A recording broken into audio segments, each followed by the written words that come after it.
My name is Karina, and I am a fourth year sociology student with a minor in Indigenous Studies. Social science students can often be afraid of this word, creativity. I was tasked with the assignment of making creative class engagement activities so that you, my fellow social science students, were less afraid of this word, creativity. I've designed my activities through a lens of sociology, but they can be used for any subject. So, first off, what is creativity? George Gao, an academic and artist, writes that true creativity is a unique blend of intense observation and total freedom. Intense observation requires freedom of not being under a time constraint. When we have the freedom and ability to observe, we have the potential to create something beyond people's expectations, and we can engage with whatever creative process we would like. In my research, I conclude that when teaching someone how to be creative, you must give your students some freedom, but also some direction. And that for students to engage in a creative process, they must engage with some form of observation, trial and error, and collaboration to make a useful creation. So, why are we afraid of creativity? Creativity is not an innate skill. We are often afraid of it because we think it's an innate skill.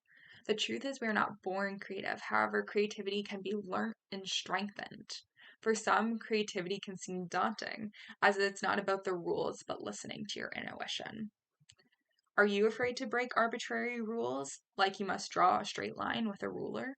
Why are we afraid of these arbitrary rules? In North America, many mainstream educational institutions use the banking model, which is the idea that students are empty bank accounts waiting to be filled with knowledge that they will continue to regurgitate for the rest of their working lives. This model is damaging because it does not give students the freedom to make mistakes, trust ourselves, or step out of the box and try a different pathway. As students, we must have freedom to find our own intuitive ways of doing things. And that may mean not drawing a straight line with a ruler. Maybe it means we discover a completely new way of drawing a straight line. A teacher may consider it a mistake to not use a ruler, but through having freedom, this mistake can actually enhance our creativity. George Gao explains individuals experience creativity through what is known as type A or type B creativity. Type A individuals thrive when there are few instructions and the possibilities are open.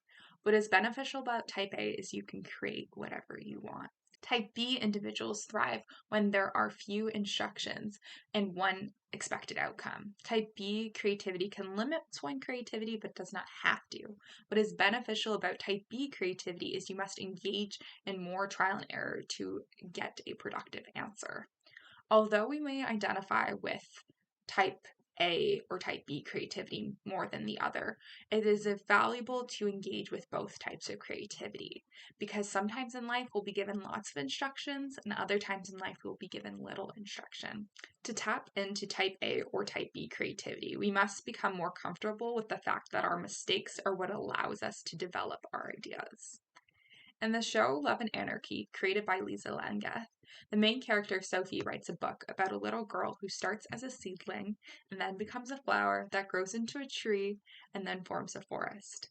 This metaphor can be compared to how we experience the world and engage with creativity. To learn how to plant a seed, we must observe someone do it first. After observing, we can try it on our own and listen to our own voice and engage with a process of trial and error. Naturally, we will not plant that seed exactly how we observed it. In the process of planting our own seeds, we may come up with a discovery, like that plants need sun, and this is part of our own unique creative process. Our plant may die if we do not plant it in the right way. To prevent this death, we can turn to others for help. Through collaboration, our creativity can grow and evolve, and we can experiment with others to try to build our forest for our plant. To engage with creativity, you do not need to observe first, then engage with trial and error, then collaborate. You can go in any order that makes sense to you. Through engaging in these three steps, it will develop our resiliency, our critical thinking, and problem solving skills because we must think outside of the box to make our ecosystem work. We must learn from each other to work together. Every time we try something new or make a mistake, we become more resilient and less afraid to try again. We can use creativity to understand each other better, which can also help us understand greater societal issues and find solutions for these issues. Having these skills will equip us for our future careers, creating new inventions, and navigating our own identities. In my activities, you'll be given lots of instructions and sometimes very little, so that you can engage with type A and type B creativity. The main objectives of my activities is that you can become more comfortable with engaging with creativity.